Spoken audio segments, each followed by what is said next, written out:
Parfois vos parties de Hearthstone ressembleront un peu à ça. La faute en revient à la RNG, une facette non négligeable de Hearthstone. C'est ce terme et ce qu'il implique que nous allons décortiquer aujourd'hui. I'm ready. Acquiring target. My magic will tear you apart. Presto blasto! I'm ready. Acquiring target. Le terme RNG nous vient de l'anglais et signifie Random Number Generator.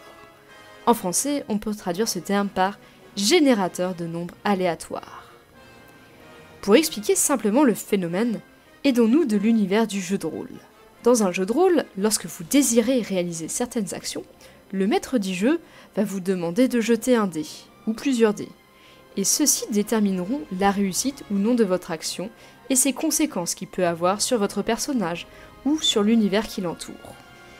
Et bien voilà, c'est un peu ça la RNG, lancer des dés. Cet effet est présent dans tous les jeux vidéo et peut plus ou moins influencer le gameplay. Par exemple, dans certains jeux, les ennemis seront toujours placés au même endroit et seront au même nombre. Dans ce type de jeu, la RNG est fortement limitée. Dans d'autres, le spawn d'ennemis sera totalement ou partiellement aléatoire. Et le jeu jettera des dés à chaque fois pour déterminer le nombre, la force et ou le type d'ennemi rencontré. Dans Hearthstone, à chaque fois que vous allez piocher une carte ou utiliser une carte qui vous permet par exemple d'invoquer une créature aléatoire, votre ordinateur va lancer ce fameux dé. Par exemple, lorsque vous utilisez le scarabée, les 3 cartes que vous allez pouvoir choisir seront le résultat de 3 différents dés, avec de nombreuses facettes pour le coup, puisqu'il y a énormément de cartes dans Hearthstone. D'ailleurs, des decks entiers ont été conçus autour de cette mécanique de la RNG, tels que le mage Casino. Dans le mage Casino, vous allez retrouver plusieurs cartes qui jouent entièrement avec le phénomène de la RNG. Déjà, vous allez retrouver le portail instable, une carte pour 2 de mana qui vous permet d'obtenir une créature aléatoire mais dont le coût en mana est réduit. Vous allez aussi retrouver le jeteur de sorts, une 3/4 pour 3 qui vous permet d'obtenir un sort aléatoire, mais en contrepartie, vous donnez aussi un sort à votre adversaire. Vous allez retrouver dans les versions les plus récentes le fameux adjurateur éthérien. Cette 6/3 pour 5 vous permet de découvrir un sort. La mécanique de la découverte est apparue avec la Ligue des Explorateurs et vous permet de choisir parmi 3 sorts aléatoires, un que vous souhaitez conserver dans votre main. Enfin, vous allez aussi retrouver Lattice-Flamme, une 2/4 pour 3, qui vous permet à chaque fois que vous jetez un sort d'infliger 2 dégâts aléatoires. Sachez que tous les TCG ne jouent pas autant avec la mécanique de la RNG. Un jeu comme Duelist cherche à limiter l'aléatoire de la pioche au maximum, en permettant notamment un mulligan, c'est-à-dire le fait de remplacer sa main de départ, mais ce à chaque tour.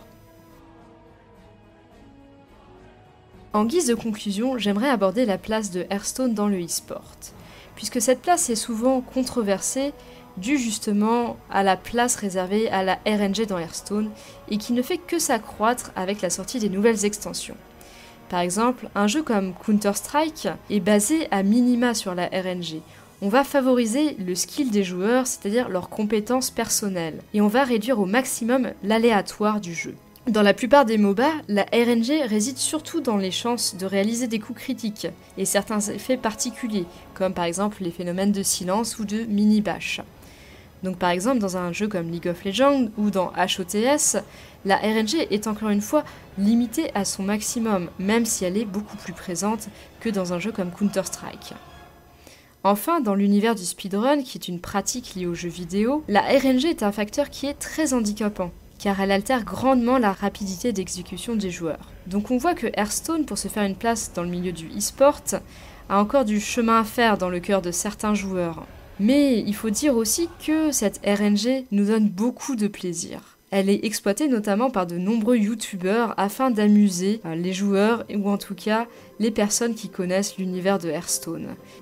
Donc on le voit, la RNG participe aussi à toute l'émulation qu'il peut y avoir autour de Hearthstone. Et c'est ce qui fait aussi que ce jeu, Hearthstone, reste formidable.